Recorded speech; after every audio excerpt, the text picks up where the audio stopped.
May napagpuan niya akong super sulit na Unli Buffet na nag-o-offer ng more than 100 dishes to choose from. At syempre, libre ka pagka-birthday mo. Ito nga pala ay Andanillo by Vikings na matatagpuan sa The Podium Mall sa Ortigas. Nag-o-offer sila na iba't ibang klaseng cuisine at meron silang Chinese, Japanese, Italian at Filipino cuisine. Dito muna tayo sa mga pizza nila. Ang nagustuhan ko sa pizza nila hindi masyadong dry, gaya ng ibang mga buffet. Meron sila ditong poached chicken at saka blackened fish. Meron silang stuffed squid at itong favorite ko na japchae. At kung sushi at maki ang pag-uusapan, hindi sila papahuli kasi sobrang ganda ng presentation at talagang sobrang sarap nito. At meron din silang sashimi na flesh dish galing sa ocean. At kung kayo naman ay pasta lover, mag-enjoy kayo dito kasi ito ay made to order. Sabihin nyo lang ang order nyo kay kuya at sila na ang bahala mag-serve sa inyo. Mag-wait lang kayo ng 5 to 10 minutes at ito ay already done. Syempre, hindi mawawala ang kanilang mga tempura na gustong gusto ko. Ito naman ang kanilang Filipino section. Meron silang kare-kare, inasal. Meron din sila ditong inihaw na liempo pero hindi ko nagustuhan ang lasa. Corns. Meron din silang steamed fish,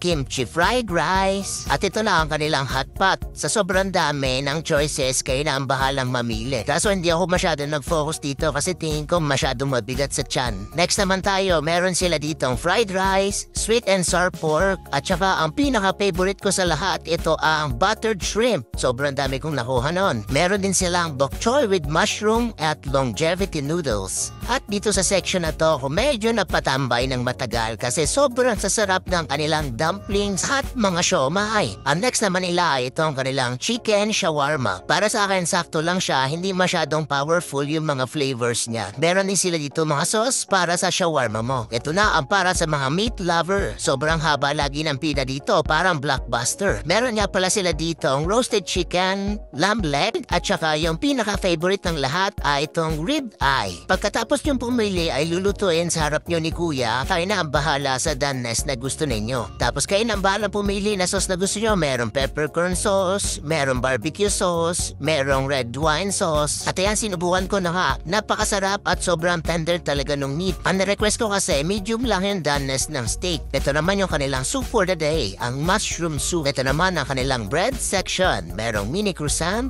focaccia, at itong wheat bread. Sobrang sarap tingnan ng mga yan pero hindi ako kumuha kasi sobrang bigat sa tiyan. At yan naman ang kanilang mga spread. Kung mahilig naman kayo sa mga matatamis, ito na ang iba't ibang klase mga cakes. Dito lang sa buffet na to ako nakakita ng wide varieties of cakes. Malulula ka talaga sa dami. Sa ibang buffet kasi limited lang yung in-offer nila na cakes. Based lang yun in my experience. Nung pagpunta ko nga dito sa section na to, sabi ko titikman ko talaga lahat para matikman ko lahat ng flavors na in-offer nila. Next naman ay candy section para sa mga kids natin. At ang pinakagustong dessert sa lahat ay ang ice cream. Merong sugar cone sa ibabaw at sobrang daming flavors to choose from. Syempre, ang pinaka-favorite ko ay ang chocolate. At ito, iba't iba pa nilang klase mga desserts. Bahala na kayo mamili. Sa sobrang dami, nakakalito na kung ano ba ang titikman mo. At kung kayo naman ay nag-healthy living, ay swak na swak itong section na to sa inyo. Nandito na iba't ibang klase mga fruits and vegetables na gusto ninyo. Meron din sila dito iba't ibang klaseng salad. Bahala na kayong mamili. At kung coffee lover naman kayo, hindi mo mawawala yan dito. Meron silang coffee machine na nag-o-offer ng iba't ibang klaseng coffee flavor. At kung meron kayong dessert na coffee flavor, pwede